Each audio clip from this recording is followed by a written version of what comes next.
Na proxección de Santa Liberdade, no principal, Luís González Tosar veume dicir: tes que facer un filme sobre Lister. Intentámoslo de algún xeito, pero naquele momento non seguiu adiante o proxecto, pero aos 2 meses se presentou o filme en París e entón alguén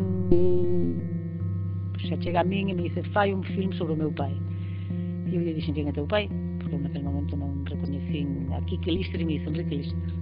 E o propio fillo me lanza un anzó que é traerme os filmes familiares da familia. A partir de aí eran demasiadas casualidades e empecé a preocuparme por Enrique Lister como figura para o cinema.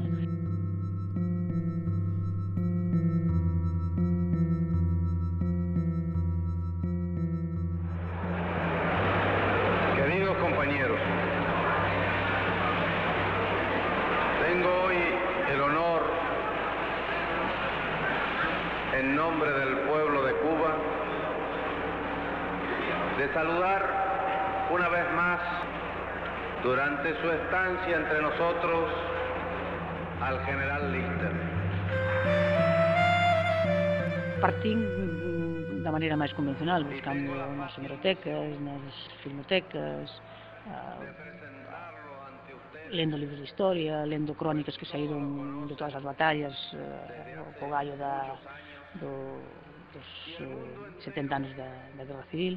A partir de aí o que vou descubrindo son esas persoas que teñen todo que dicer, non? Por exemplo, aquelas que estaban vencelladas aos dibuixantes que fixeron cómics sobre Lister.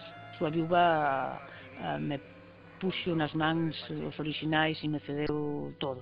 Que atopas vencellos con Lister e cada vez que atopas un vencello che poñen todo nas mans. Por tanto, hai un grande afecto.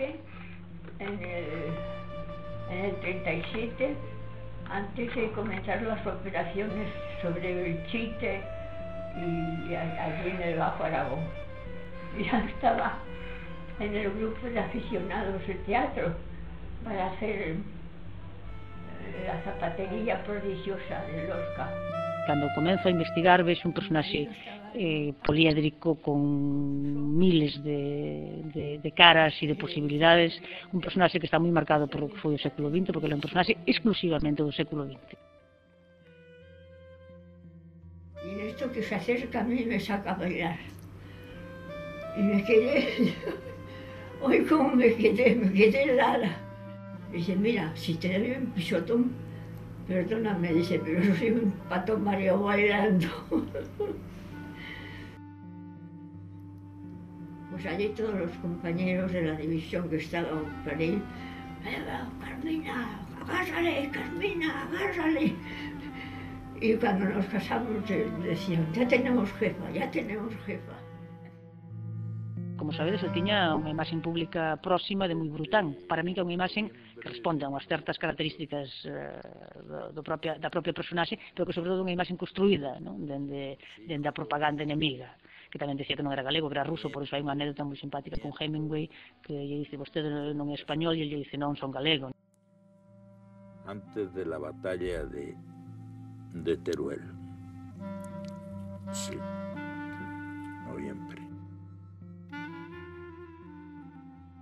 No sé si sabeu el que és el Consell Mundial de la Pau, no? Era un organisme creat naturalment des de Moscou, però de captació d'intel·lectuals. Aleshores jo hi vaig a l'any 62 i allí em trobo amb la gran sorpresa que el nostre cap era l'Enrique Lister. I la gran sorpresa és que, clar, jo que soc de l'Ebre i havia sentit tota la llegenda que s'ha creat més aviat negra en contra de Lister, de sobte, doncs, ell va jugar una mica al tremendo ja d'entrada, a veure què són aquests joves que venen de l'interior, a veure, no? Això que fas que tu l'imites molt bé, ho ets la agafes molt bé, però de sobte vaig anar descobrint l'home, vaig anar descobrint el respecte que ell tenia per la cultura. Jo vaig conèixer a Carmen, vam simpatitzar de seguida perquè ell havia volgut ser actriu o era una dona molt guapa. Vaig conèixer a Quique, vaig descobrir la seva dimensió humana. Promove moita prensa, por exemplo, Emiliano Gallego. Atopámola, recuperámola, está na película. Edita Pasaremos, edita Acero. Ele é un home moi mediático, ten o seu fotógrafo, que é un dos irmáns Mayo, ten a súa unidade cinematográfica, está moi preocupado sempre pola súa propia imaxe, ten un escultor, o escultor Compostela falle bustos, ten o Batallón do Talento, que son poetas que van con ele, que lle fan loas a batalla, ten unha grandísima confianza na xente que loita con el, que se mantén durante toda a vida, porque, por exemplo, o seu batallón, que despois pasa a ser a 11 División, ten orquestra, que é a Municipal de Madrid, que se vai con el, pero se vai con el toda a guerra, se vai con el ato campo de concentración e salen dali nun barco para México e despois viven facendo bolos como orquestra en México e morren en México.